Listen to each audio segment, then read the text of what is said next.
So it is my pleasure after me to introduce Yann Le Cam, who does not need any introduction. Yann Le Cam is the CEO of Your This, which is the so successful organization at European level, working as an umbrella for all the patient organizations, and which is instrumental in designing the policy in Europe on behalf of the patients. So Yann is going to tell us how it is. Okay. Thank you, Ségolène, for this introduction. Good morning, everybody. While Gabor is trying to solve this technical problem, thank you very much. First, I'd like to say it's a great pleasure to be with you for this Rare Disease Day 2011. And I'm very impressed by the progress and the dynamic and the robustness of that dynamic in Hungary. Every time I come here, I can see it growing. And not only I see the National Alliance of Hungary growing with more patients very active, but also I can see more policymakers, more healthcare professionals, and industry representatives in a growing interaction, and that's wonderful. My presentation will really focus on what is Rare Disease Day and the theme of this year, about rare but equal. And I will go through, for that presentation, I will go through testimonies and through results of different surveys. First, what is the Rare Disease Day? It is an initiative of awarders together with all the national alliances on rare diseases in Europe, but also in other places, in other areas of the world, and that includes the Hungarian Rare Disease Alliance. It's an annual awareness-raising event, and it always takes place the last day of February, so the 28th or 29th, which obviously is the Rare Day. What Yourdis does is that we provide the team every year and the tools, all the information pack which we work with the national alliances on, and all the visuals and all the IT tools, the web, and etc., and the posters. And it is coordinated by us on an international scale, but the national alliances are coordinating it at the national level. And that's true in Europe, but it's the same in the United States, in Canada, in China, in New Zealand, all over, in Australia, all over the world progressively. And obviously there is a multitude of events, as we can see today here, taking place, and a lot, thousands. Now, last year we had 2,000 media articles, as far as we know. There may be more than that. This is the logo which is used all over the countries, and I hope that one day when we will introduce, and I think the European Commission will introduce in the coming years, a resolution to the World Health Organization Assembly, that one of the objectives will be this international qualification, but we will also to make rare disease a priority, but also to make this Rare Disease Day an international official day. The previous Rare Disease Days, in 2008, it was the first one, and the theme was Rare Diseases as a Public Health Priority. Obviously, a rare day for special people. In 2009, it was patient-centered care, and trying to bring the fact that patient care is a public affair, is something that everybody should care for. And in 2010, we focused more on the bridge between patients and researchers as a team. As I mentioned, all the tools are put on the website, which you can access, rarediseaseday.org, where you can see activities in the different parts of the world taking place, and all information about the theme of this year, and from which you can download also the posters or information. And you can also join Facebook group or Twitters or photo Flickrs group. So the theme for 2011 is Rare Disease and Health Inequalities, with the title Rare but Equal. And what we mean by that is to promote equal access to the same healthcare, treatment, social services and social rights for patients and families living with rare diseases as for anyone else. So we're not asking for something more for people with rare disease, we're just trying to bridge the gap between the current dramatic situation and a more normal situation after decades of neglected situation. And to do that, we're calling for social justice. Social justice is for society to do more for people who have less capacities, less health, less resources, less hope, and who are more vulnerable in society. And yesterday, in fact, in a conference in Rome, one of our colleagues mentioned the Nobel Prize winner, Mr. Sen, an economist, saying that when someone can do something for the other people, then it has an obligation to do it for other people. And that's exactly what social justice is all about. Now I'd like to take you through data and testimonies. What are rare disease patients and families telling us about these health inequalities, about access to diagnosis, health care and social services, and orphan drugs? This is based partly on surveys that UORDIS did. Two categories of survey. One is called the UORDIS Care Surveys. We needed, in fact, to go beyond the anecdote of individual patients and families, and also beyond the views of the patient organization representatives. That's good, but that's not enough. So we needed to build some more work with data based on surveys, and the specificity of this survey was to focus first on the access to diagnosis and health services in Europe, and also to be implemented with a methodology through the network of the patient organizations themselves. So it was a scientific methodology developed with scientific research team of public health and biostatistics, and also of marketing, in fact, and then going through the network of patients' organizations to collect their opinion.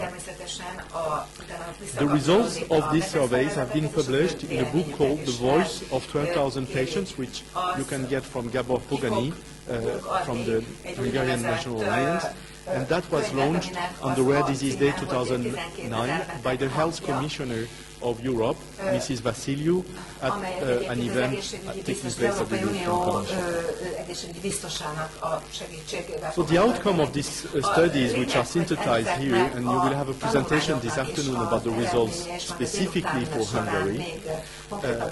There has been two surveys. One was on the access to diagnosis taking place in 2003-2006, and we had almost 6,000 patients participating in that survey for 8 different rare diseases, 70 patient groups, 16 countries participating, and 12 languages. And that's quite big and complex and kind of a nightmare. And UORDIS Care-Free, just because we're crazy, we did even worse by when we wanted to study access to medical and social services in 2006-2008, again, there have been 6,000 patients participating across Europe, but this time on more diseases, 16 rare diseases, 130 patient groups in 22 countries and 15 languages. And what are these surveys telling us? They are telling us that on access to diagnosis, and I will only mention some of the main findings.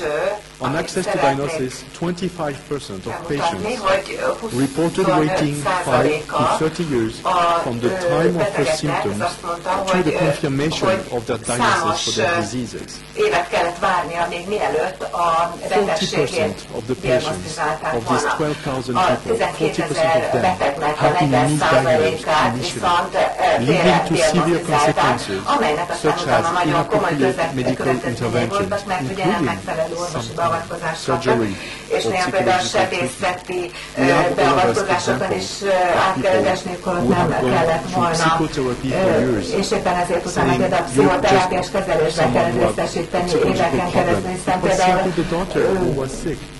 Or people going to psychiatrists trying to understand what is their problem, but their problem was genetic. Or people having surgery when in fact there was a drug existing which could have cured their problem. 25% of patients had to travel to different regions in their country to obtain a diagnosis, and 2% of the 12,000 patients had to travel to a different country. In Europe, it is estimated that 1% of the patients with a chronic disease has to travel. For rare diseases, what we observe is 2%, twice. And obviously that differs from one disease to another. The rarer the disease, the more there is mobility. Nagyon változik ugye betegségről betegségre, és a 33% mobilitás az nem egy egyszerű of the dolog. cases, the diagnosis was announced in an unsatisfactory terms. Nagyon sokszor And in 12% of the case, it was simply unacceptable. And I guess we all have also stories to tell of mothers which have been told by doctors when their child is born to say, oh, forget about this one, just do another one. We have plenty of testimonies of this kind. And genetic counseling was provided in only 50% of the cases, and in 25% of cases, the genetic nature of the disease was not even mentioned, although we know that 80% of all diseases have a genetic origin. So to illustrate that, we have three capture of testimonies, but there is plenty more. Katarina says, I waited 21 years to be diagnosed with alpha-1 antitrypsin deficiency. The doctor said to Catherine, you look too healthy to have osteogenesis imperfecta, but she was diagnosed with osteogenesis imperfecta when she was 19. Then Nelly, the doctors told me I must be good at fooling the psychiatrist. Said the doctor to Nelly, who waited 20 years to be diagnosed for the mixed connective tissue disease. Just to illustrate the long way to diagnosis. Now, looking at access to healthcare services, the overweight rare disease patients required 9 different medical services over the last 2 years. So that shows really the complexity of the care for rare diseases. You need a multidisciplinary approach. You need to have these 9 different essential medical services. But for 26% of these patients, they reported very difficult or simply impossible access to these essential services. And the main problem here is the lack of referral from their doctor to the specialized medical services. So education and information obviously is crucial. 10% of the patients reported that the essential services that they were seeking were poorly met their expectations or didn't meet it at all. I'd like to present you two testimonies selected from the many on the website. One is from Romania, from Mariana, who is the mother of a child with phenylketonuria. She says that to this day, the PKU patients who belong to the center in Cluj in Romania are not monitored. To determine their phenylalanine value, they have to travel 300 kilometers. But doctors also are telling stories. And Dr. Andoni Ortiz-Berea, who is a neuromuscular disease expert practicing in France, says that the French patients who are treated in his center are reimbursed by the French social security system. But the 10 or 15% people coming from Spain, few kilometers from there, can come only for one day to do some exam, but if they stay overnight for long-term examination or care, they are simply not reimbursed because there is no agreement between France and Spain social securities. Access to social services now. 29% of the respondents required the assistance of social worker during their last year. While the majority of the patients reported easy or very easy access, more than one-third met difficulties or couldn't have access to a social worker. And 50% of the 12,000 respondents who were seeking social services reported that their expectations were only met to some extent, or not at all. We have here the story of Elia. Elia has a 6p25 deletion and she lives in England. And she requires 2 hospital appointments per month, which results in a lot of travel between Kent and London. And the parents are telling us we have lost count of the number of times a doctor or other professional have asked us to begin at the beginning, repeating the same story about the disease and about the symptoms and about the situation, to try to understand Elia's condition and the health issues associated with it. So, in a nutshell, what they're saying is that parents of disabled children often have to fight for even the most basic services, but it seems to be even more difficult when you have rare diseases. Now I'd like to address the question of financial burden, which is often not discussed, although it is tremendous. 29% of the respondents, so from the 12,000 again, patients and families, reported that they had to reduce or to stop professional activity as a result of their disease. But in addition to that, 30% of them mentioned that a member of their family had to reduce or to stop professional activity to take care of the person affected by the rare disease. So overall, 60% of our families, 60% of the 30 million patients and families in Europe are living with rare diseases have lower incomes as a result of the disease. To illustrate that also, 16% had to move house, usually to relocate closer to centers of expertise where the doctors are. Only one testimony to illustrate that from Scotland, Fiona, who has a low syndrome. She said, "Before I had Jonathan, I was a graduate biochemist with 3 years of experience in pathology laboratories. If I had been able to stay at work, I estimate that I could have reasonably gained £250,000 over the past 16 years. Instead, I have been paid carer's allowance to the tune of around £33,000 for a total of 16 years of work. It is the equivalent of 20 pence an hour." Patients with rare diseases are also affected by exclusion, probably more than other patients. Maybe I would say together with the patients affected by mental disorders, we also are going through that kind of difficulties. Based on their experience, 18% of rare disease patients were rejected by health professionals because of their disease. The main reason for rejection given to patients is the complexity of their disease, rather than linked to themselves. But the complexity of disease is the first reason, but also the physical aspect in 9% of the case is the reason for exclusion, or simply the difficulty to manage the behavior of the patient, or also the communication difficulties. Keiria, who is an interesting citizen living both in England and in Saudi Arabia, illustrates that. "I am a 38-year-old single. I work in a place that falls below my dreams, and I'm treated with disrespect at all levels from almost everyone in society, just because of a rare disease that I was given to live with." Keiria lives, as I said, in the UK and Saudi Arabia, and she is diagnosed with congenital ichthyosiform erythroderma and ectodermal dysplasia, a rare condition which affects the skin, hair, teeth, and nails. She was called the red girl when she was a kid and adult at school. However, she's brave. She's graduated from medical school with honors, but she's denied an academic position because of her appearance, because of the way she looked. Kitűnő eredménye, ugyanakkor tudományos helyen nem dolgozhatott azért, mert ilyen furcsa. No, sorry.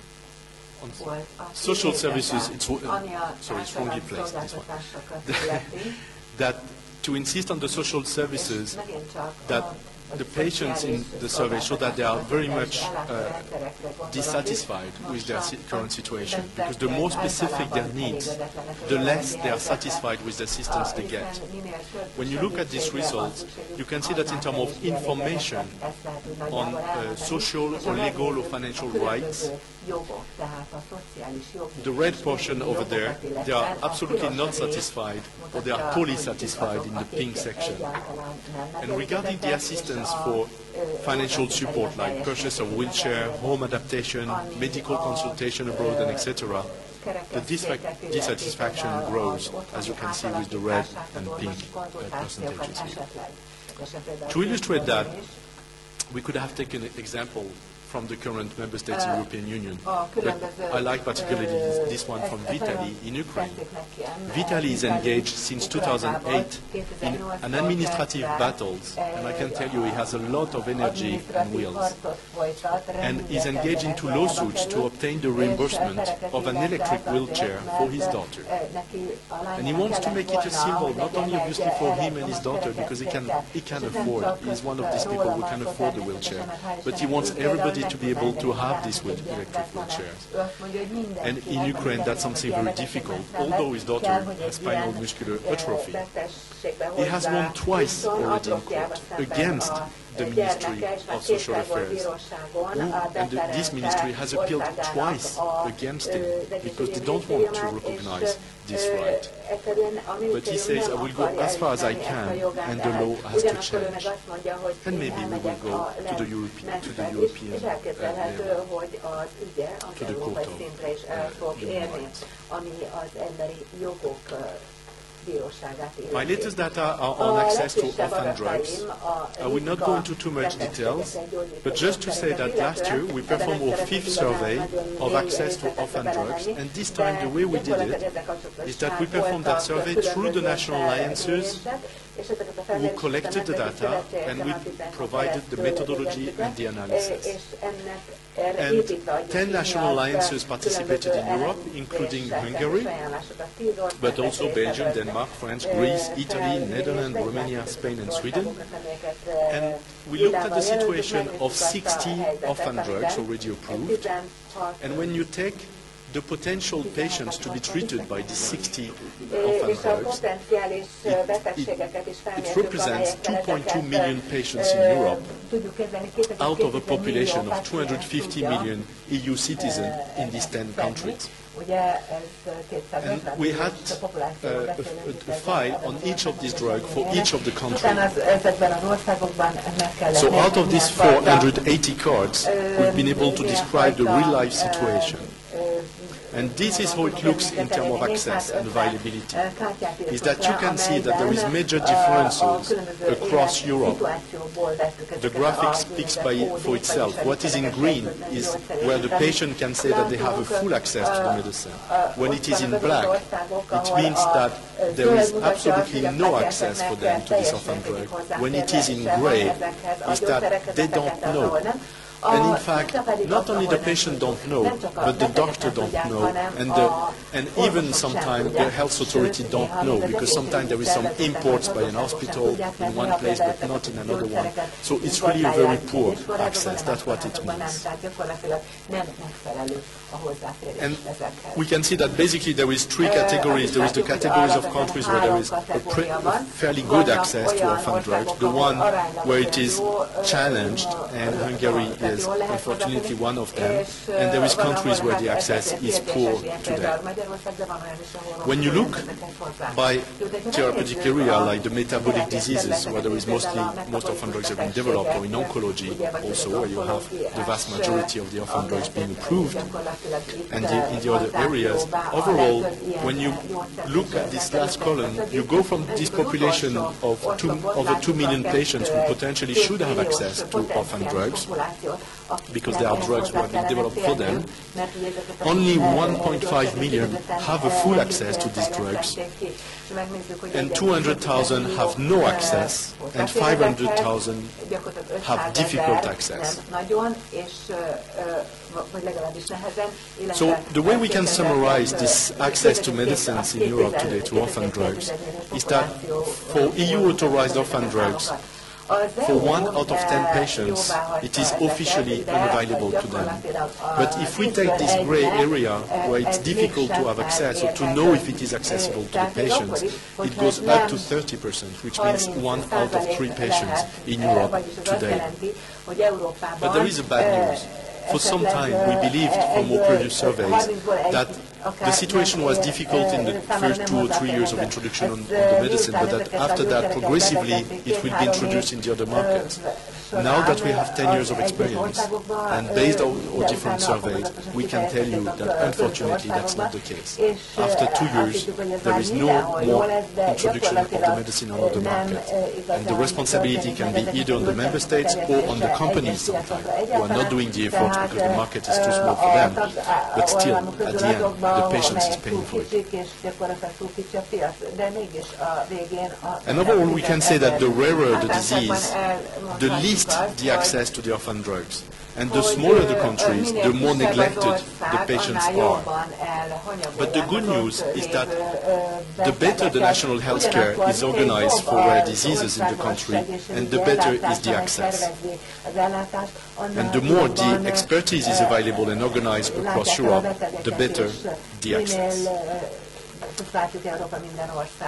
To illustrate that, we have a testimony from Margaret, living in Ireland and affected by Pompe disease. She says there is treatment, it was approved in 2009, and it's proving to be effective for patients in the UK, I know. The problem is that it is hugely expensive, and her medicine is not covered in Ireland today, but she feels very uncomfortable to look for funding to pay for a drug. So it is difficult when you see that you have 100 people in England who have access to treatment, and when you find yourself here in Ireland not having access. The administration is not saying no, they are simply not answering to the possibility of covering the cost. To conclude, everyone has the right of access to preventive health care and the right to benefit from medical treatments. That is the Article 35 of the Human Charter of Fundamental Rights. In a recent Commission communication called Solidarity in Health, Reducing Health Inequalities, adopted in 2009, it says, for some groups, the issues of health inequality, including reduced access to adequate health care, can be qualified as one which involves their fundamental rights.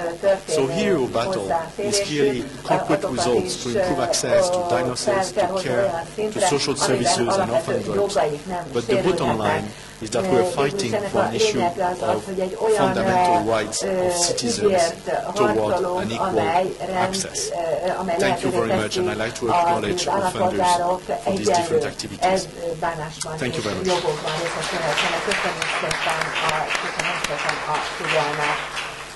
Thank you very much, Yann. Any comment?